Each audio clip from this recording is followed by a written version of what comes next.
পবিত্র ঈদুল আজহাকে সামনে রেখে রাজধানীর পশুর হাটগুলোতে এখন শেষ মুহূর্তের ব্যস্ততা।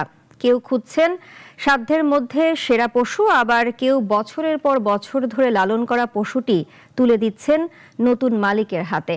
তবে ক্রেতা বিক্রেতার হাঁকডাকে মুখর হলেও বৃষ্টির হানায় বেড়েছে ভোগান্তি। রাত পোহালে পবিত্র ঈদুল আজহা, তাই ঈদের আগের শেষ বিকেলে রাজধানীর পশুর হাটগুলোতে শেষ সময়ের প্রিয় পশু কেনাবেচায় ব্যস্ত ক্রেতা বিক্রেতারা। তবে ভোরের বৃষ্টিতে তুলনামূলক ভিড় কম থাকলেও সকালে বৃষ্টি বন্ধ হলে বেলা বাড়ার সাথে সাথে বাড়ে ক্রেতাদের আনাগোনা, দরদাম আর হাঁকডাক। হাট জুড়ে ছোট ও মাঝারি আকারের গরুর চাহিদাই বেশি। শেষ মুহূর্তে সেরা পশুটা কিনতে অনেকেই আসছেন হাটে। তবে ভোরের বৃষ্টিতে কাদায় ভরে যাওয়া হাটে কিছুটা স্বস্তি জুগিয়েছে বিকালের রোদ। দাম নিয়েও স্বস্তি প্রকাশ করেছেন ক্রেতারা। আমি তো এটা ৬৫,০০০ টাকা কিনলাম, গরুটা আমার পছন্দ হলো, এর জন্য আমি নিলাম।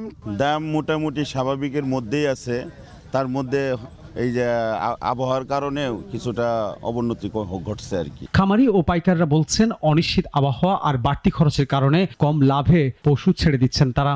সে দাম করে ৭০, ৭৫, ৮০। আমাদের প্রতি গরুতে ১০,০০০, ১৫,০০০ টাকা লস হয়ে যেতেছে।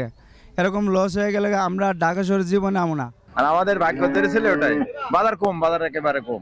বৃষ্টির কারণে কিছুটা জলাবদ্ধতা তৈরি হয়েছিল উত্তরা দিয়াবাড়ির কোরবানির পশুর হাটে। এতে পশু প্রবেশে সাময়িক সমস্যা হওয়ায় যানজট সৃষ্টি হয়। পরে পুলিশ দ্রুত ব্যবস্থা নিয়ে পরিস্থিতি স্বাভাবিক করে বলে জানান উত্তরা জোনের উপপুলিশ কমিশনার। হওয়ার কারণে মাঠে কিন্তু প্রায় আপনার ১.৫ ফিটের মতো পানি জমে গিয়েছিল। এই পানি জমে দেওয়ার কারণে গরু ভিতরে ঢুকতে পারছিল না।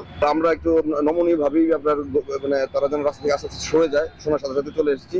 আমরা যথেষ্ট ব্যবস্থা নিয়েছি, ইনশাআল্লাহ ক্লিয়ার করে ফেলেছি। তবে কেউ শেষ মুহূর্তে স্বপ্ন পূরণের হাসি নিয়ে ফিরছেন, আবার কেউ প্রিয় পশুটিকে বিদায় দিতে গিয়ে আড়াল করছেন চোখের জল।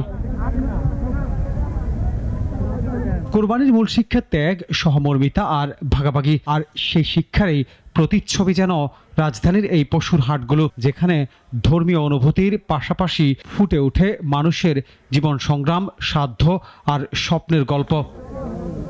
আনোয়ার হোসেন, নাগরিক, ঢাকা।